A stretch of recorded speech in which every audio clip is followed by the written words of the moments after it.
She texted me at 5 p.m. on the dot, "Can't make it tonight." I knew exactly where she was when she sent it, so I just said, "Sure." That night, I ordered her favorite, ridiculously expensive dinner for two, delivered straight to her ex's apartment, and paid for it in my name. Her name is Maya. We were together for a little over 2 years, living in my condo for most of that time. To everyone on the outside, we were the perfect couple. But on the inside, I always felt like I was on probation. Maya had this thing about her ex, Derek. He wasn't just an ex. He was a character in the ongoing story of her life, the one who got away but was now her best friend. I'm not an idiot. I told her from the beginning that I wasn't okay with it. We had the fight, the big one. She cried, accused me of being insecure and controlling, and swore on everything holy that their relationship was purely platonic. She said I had to trust her. Like a fool, I gave in, but on one condition. I wanted complete transparency. No secret phone calls, no "we just ran into each other" nonsense. She agreed. For a while, it seemed to work. He was a ghost in the background. But in the last few months, the ghost started to feel a lot more solid. She'd be on her phone, smiling at a text, and when I'd ask who it was, she'd say, "Just my mom," a little too quickly. She started having emergencies that required her to cancel our plans at the last minute. A friend's car broke down. A coworker needed help with a project. The excuses were always just believable enough to make me feel like a jerk for doubting them. The final nail in the coffin of my trust came about a month ago. We have one of those shared family accounts for our phones, something we set up for the data plan. I was on the website paying the bill, and I noticed an option to manage location settings for the devices on the account. On a whim, I turned on location sharing for her phone just to see. I told myself it was for emergencies, but I knew deep down I was looking for a lie. I didn't have to look for long. The very next week, she told me she was going to a late-night yoga class. I checked the location. She was at a wine bar on the other side of town. The next time, she was having a girls' night at her friend Sarah's place. The little dot on the map told me she was in a neighborhood 10 miles away from Sarah's, in a condo complex where I knew Derek lived. I didn't say anything. I just watched, collected the data, and felt a cold, hard knot tightening in my stomach. She wasn't just lying. She was doing it effortlessly. I was just the guy who paid the bills and kept her life comfortable while she test drove her old one. Last night was our anniversary. Not the date we met, but the date we moved in together. I had made reservations weeks in advance at a high-end sushi restaurant, the kind of place you have to book a month out. It was her favorite. She had been talking about it all week. At 5 p.m., just as I was getting ready to leave work, my phone buzzed. It was her. "Hey, so sorry, my boss just dropped a huge deadline on me. I'm going to be stuck at the office all night. Can't make it tonight? We'll celebrate this weekend, I promise." I opened the location app. The little blue dot that represented her was not at her office building. It was sitting right on top of Derek's condo, and it had been there since she'd left for work that morning. The lie was so blatant, so disrespectful, that I didn't even feel angry. I just felt a profound, chilling clarity. This was it. The end. But it wasn't going to be a screaming match. It was going to be quiet, precise, and unforgettable. I texted her back one word: "Sure." I went home to my empty condo. I sat on the couch for a long time, just thinking. I thought about the 2 years I had invested, the trust I had given, the future I had thought we were building. And I thought about how to end it. I could have just packed her bags and left them by the door. But that wasn't enough. She needed to be exposed. She needed to be caught in the act, not by me, but by her own choices. I picked up my phone and opened the food delivery app. I found the sushi restaurant, the one we were supposed to go to. I ordered their most expensive omakase platter for two. It came with premium sake. The total was obscene, well over $300. I put in the delivery address, Derek's condo. I knew the exact address and unit number from my quiet research. Then, in the delivery instructions, I added a note: "Please make sure the recipient knows this is from Ben. It's for our anniversary."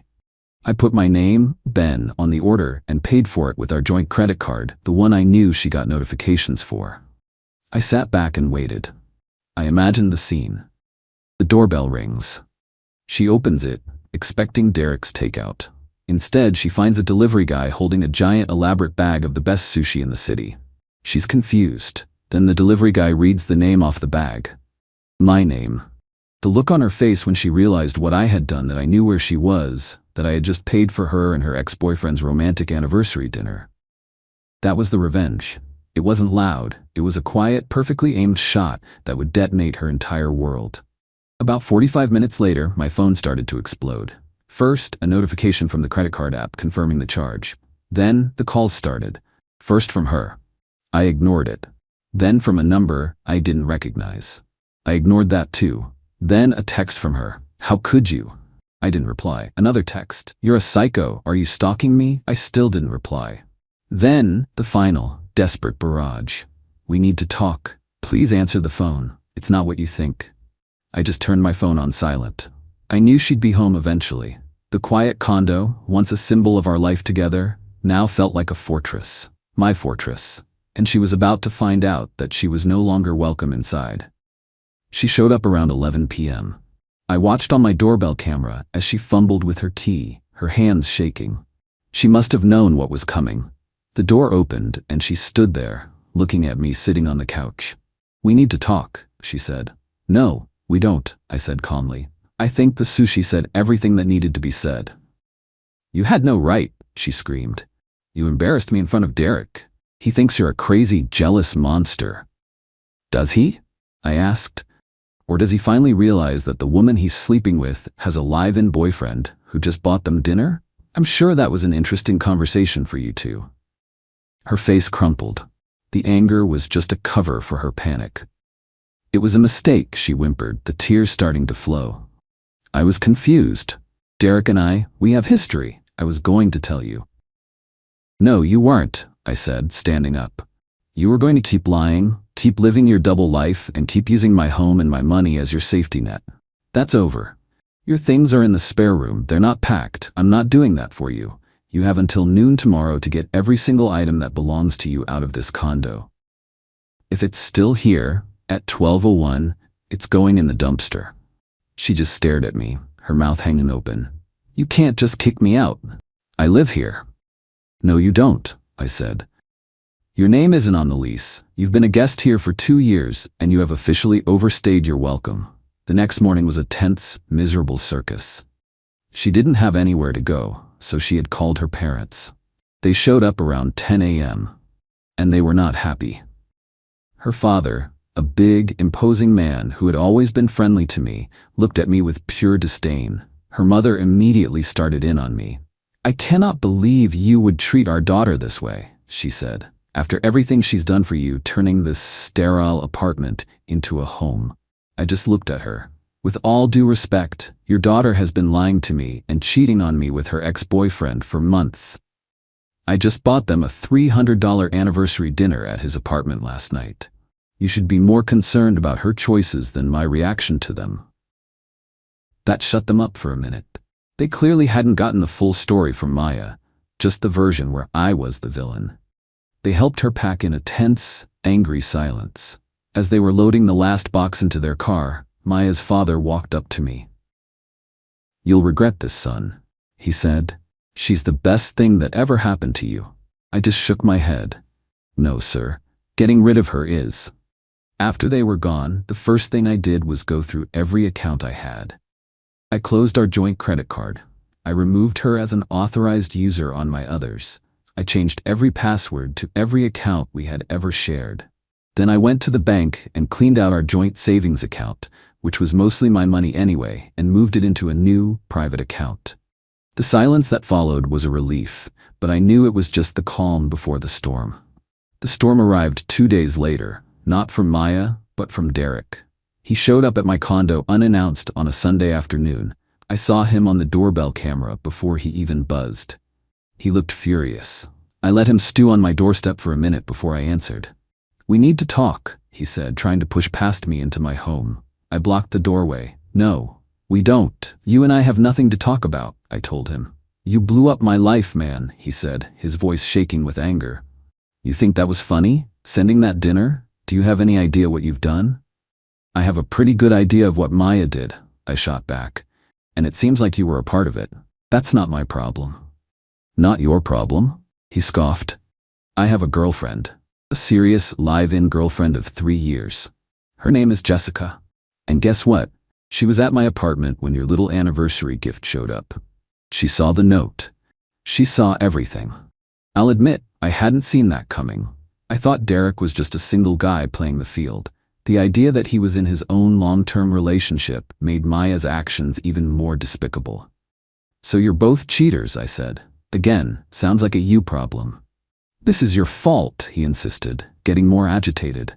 Maya told me you two were basically over, that you were just roommates and she was moving out. She said you were a controlling jerk. If you hadn't sent that dinner, I could have handled it. But you put me on blast. Jessica left me. She took everything. So yeah, this is your problem now. He took a step closer. You're going to fix this. You're going to call Jessica and explain that you're the crazy ex. I just laughed. The audacity was as incredible. Let me get this straight.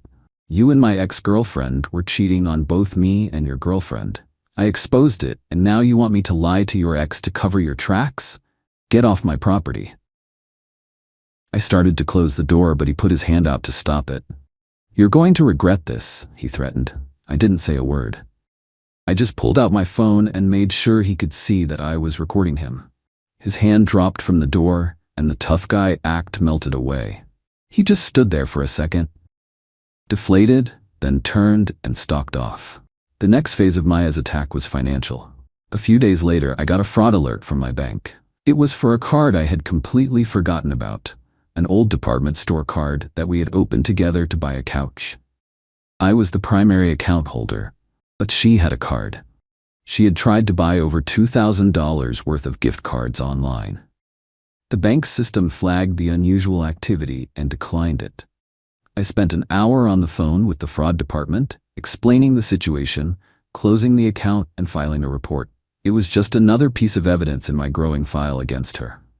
Then came the smear campaign, just as I expected. But this time, it had a new twist. It wasn't just me being portrayed as the crazy, jealous ex. Derek, in an attempt to win back his own girlfriend, had apparently joined forces with Maya. The story they were telling was that I was a violent stalker who had been harassing them both for months, and that the sushi delivery was just the latest in a long line of unhinged acts. It might have worked, if not for an unexpected email I received a week later. The sender was Jessica, Derek's ex-girlfriend. She said she had gotten my email address from a mutual acquaintance who had heard the rumors and thought I deserved to know the truth. She wanted to meet. We met for coffee the next day. She was a smart, no-nonsense woman who was clearly heartbroken but not broken. She had a story to tell, and she had receipts. She showed me texts from Derek going back months, where he complained about Maya being a needy psycho but said he couldn't get rid of her. She showed me other texts from Maya to Derek, where Maya talked about her plan to get a nice settlement from me when she finally left, and how she was just waiting for the right time. It was all there, in black and white. A calculated, premeditated plan to use me, bleed me dry, and then move on. Jessica had been doing her own digging since she left Derek, and she had uncovered the whole rotten scheme. He's a coward and a liar, she said, her voice steady. But she is something else entirely. She's a predator. I don't want her to get away with this. If you need me to, I will sign a sworn affidavit. I will testify in court. I want her to face the consequences for what she's done to both of us. Armed with this new ammunition, I was ready for Maya's final move. It came in the form of a letter from a lawyer. It was full of baseless accusations, demanding financial support, claiming emotional distress, and threatening to sue for a portion of my assets. My lawyer's response was swift and brutal. It not only refuted all of her claims, citing the fact that she was never on the lease, but it also included a few attachments. Exhibit A was a transcript of the recording of Derek threatening me on my doorstep. Exhibit B was the bank's report on her attempted credit card fraud.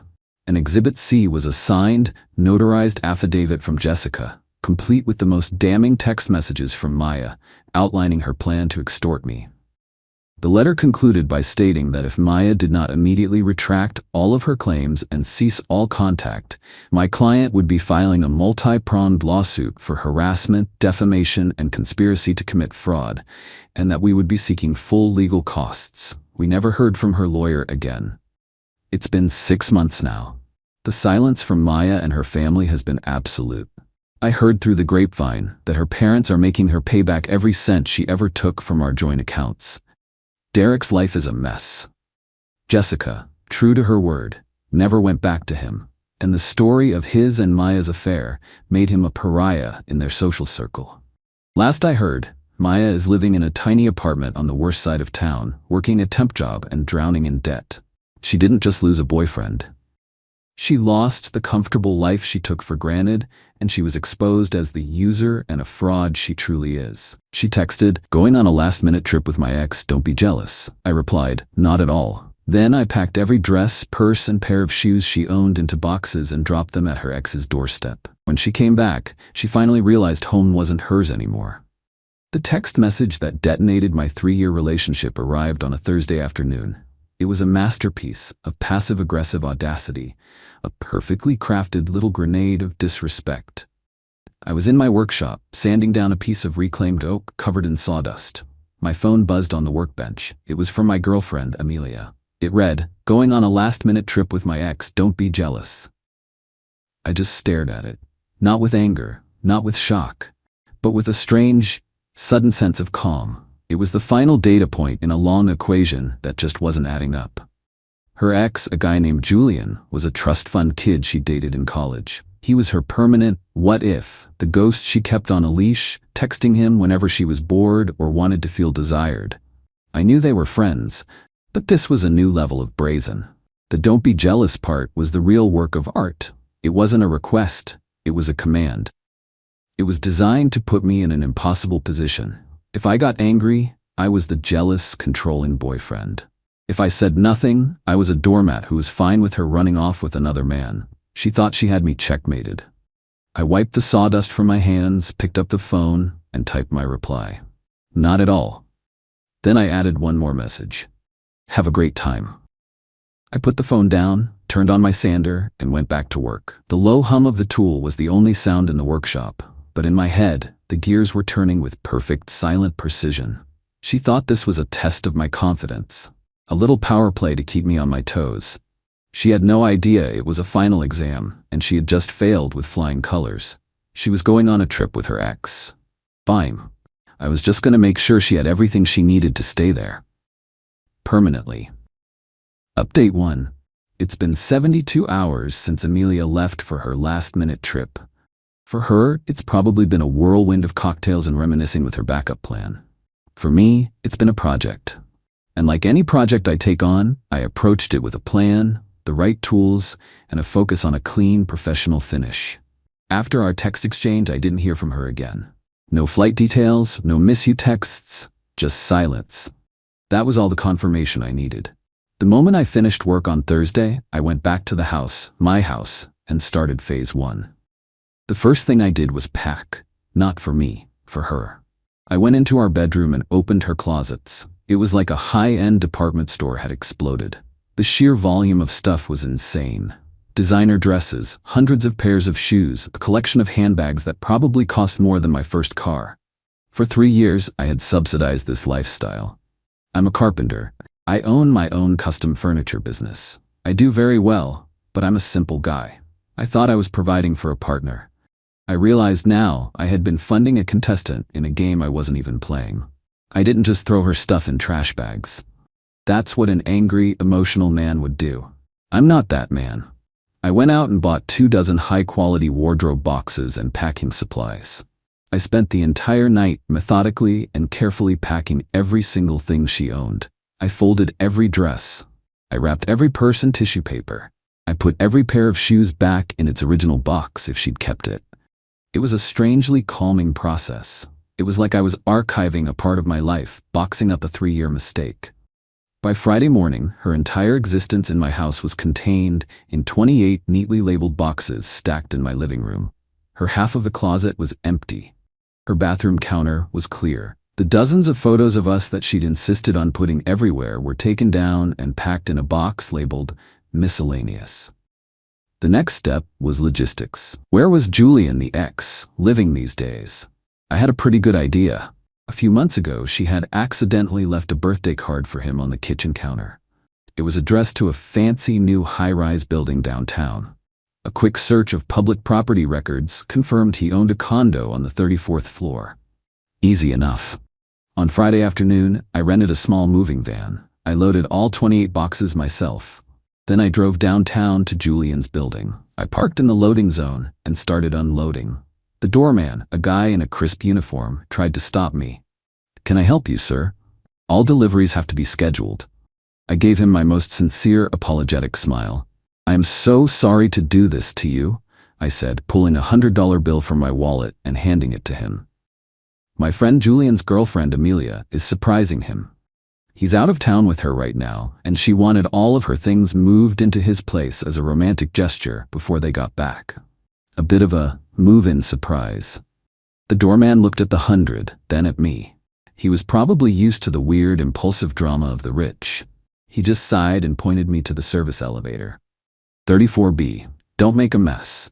I spent the next hour hauling 28 boxes of a woman's entire life up to the 34th floor. I stacked them neatly and compactly right in front of Julian's front door. It was a beautiful, imposing wall of cardboard, a monument to bad decisions. On the very top box, I taped an envelope. Inside was a simple, typed note. It read, "Julian, it seems Amelia has made her choice. I'm a big believer in not standing in the way of true love. She's all yours now. I've taken the liberty of forwarding her belongings to her new address. All the best, the ex you didn't have to worry about." I took a picture of the scene with my phone. The wall of boxes, the sleek, modern hallway, the number 34B on the door. It was a work of art. I drove home, returned the moving van, and went back to my now wonderfully quiet and minimalist house. I spent the rest of Friday cleaning. I changed the sheets on the bed. I rearranged the living room furniture the way I actually liked it. It felt like I was reclaiming my own space, my own life. On Saturday, I had all the locks on the house changed. I also installed a new security system with a video doorbell. Then I called my younger sister, Claire. She's a nurse who just finished her residency and was starting a new job at a hospital in my city.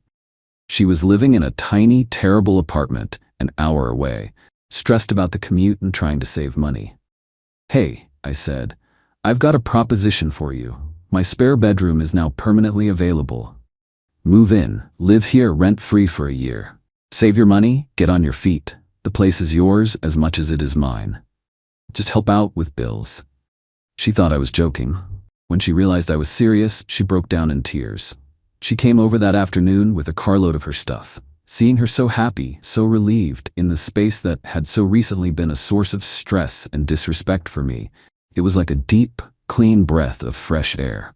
So, while Amelia is off on her little romantic getaway, thinking she holds all the cards, her entire life has been systematically dismantled and rerouted. She has no idea. Her tea won't work, her clothes are gone, and her spot in my home has already been filled by someone who actually deserves to be there. She's due back tomorrow night. I've already forwarded the picture of the boxes to her with a simple caption, "Looks like your delivery arrived." Her phone has been silent ever since, the silence of a person who has just realized they have made a catastrophic, life-altering mistake. Final update. The end was not a dramatic, tearful confrontation at my doorstep. It was a series of desperate, fragmented voicemails and a final, pathetic email. It was a complete and total implosion, and I had a front row seat from the comfort of my own, newly peaceful home. After I sent her the picture of the boxes stacked in front of Julian's door, Amelia went dark for about 12 hours. I can only imagine the conversation that took place on that last-minute trip.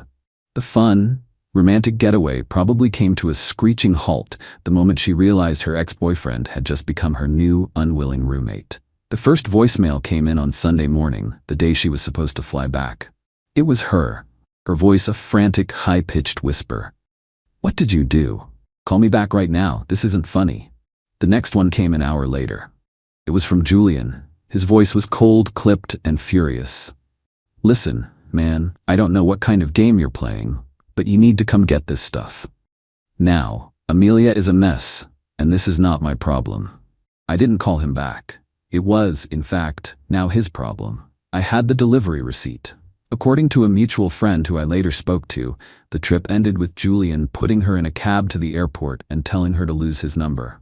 He was a guy who liked a consequence-free good time. He was not a guy who was interested in a surprise, live-in girlfriend with 28 boxes of baggage. Amelia's voicemails got progressively more desperate throughout the day. They shifted from anger to pleading. "Okay, I'm sorry, it was a stupid joke.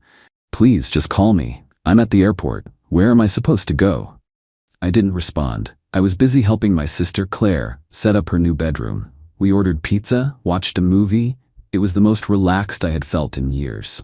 Amelia got back into town late on Sunday night. The final act began around 11 p.m. My video doorbell lit up. It was her, standing on my porch, trying her key in the new lock. I watched on my phone as her confusion turned to panic. She started banging on the door. I let her go for a few minutes before I answered through the intercom. "Can I help you?" Her head snapped up to the camera. "Alex, let me in. What is going on? My key doesn't work." "It's not your house anymore, Amelia," I said, my voice calm and clear through the speaker. "You don't live here." "What are you talking about?" "My stuff is gone. You can't just kick me out," she screamed. "I didn't kick you out," I said. "I just facilitated your move. You made it clear you wanted to be with Julian. I just helped you get your things there so you could start your new life together." It seemed like the supportive thing to do. The cold, hard logic of it seemed to break her. She just stood there, speechless. At that moment, the porch light flickered on, and my sister Claire, woken up by the noise, opened the door a crack. She was wearing pajamas and looked confused. "Is everything okay out here?" she asked. Amelia just stared at her, a pretty, kind-faced young woman standing in the doorway of her house. She wasn't a romantic rival, but she was something worse. She was my family. She was proof that the space Amelia had occupied in my life wasn't just empty. It had been filled by someone who genuinely belonged there. The replacement was already in place. Claire, not knowing who Amelia was, just gave her a small, confused wave and closed the door. That was the final blow. Amelia didn't yell anymore, she just crumpled. She sat down on my porch steps and started sobbing.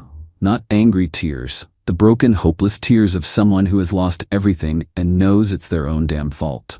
I watched for a minute, and I felt nothing. No pity, no satisfaction. Just closure. She eventually left. The next morning I got a long, rambling email. It was a pathetic mix of apologies, accusations, and begging. She said she had nowhere to go, that her friends wouldn't take her in, that she was staying at a cheap motel. She asked if she could just come back, just until she got on her feet. She promised she would change. I replied with a single sentence. "Your choices are not my responsibility anymore." Then I created a filter to send all of her future emails directly to the trash. I blocked her number. I erased her from my life as completely as I had erased her from my house. My life is quiet now. My sister is thriving in her new job. The house feels like a home, not a showroom. I've been spending more time in my workshop, building things that are solid and real and meant to last. Amelia wanted to test the boundaries of our relationship. She wanted to see how far she could push me. She found out. She flew 1,000 miles to be with her ex, only to find out he didn't want her. And she came back 1,000 miles, only to find out I didn't want her either. She's exactly where she wanted to be. Free to do whatever she wants, with whomever she wants. It just turns out that when you have no one and nowhere to go home to, freedom looks a lot like being homeless.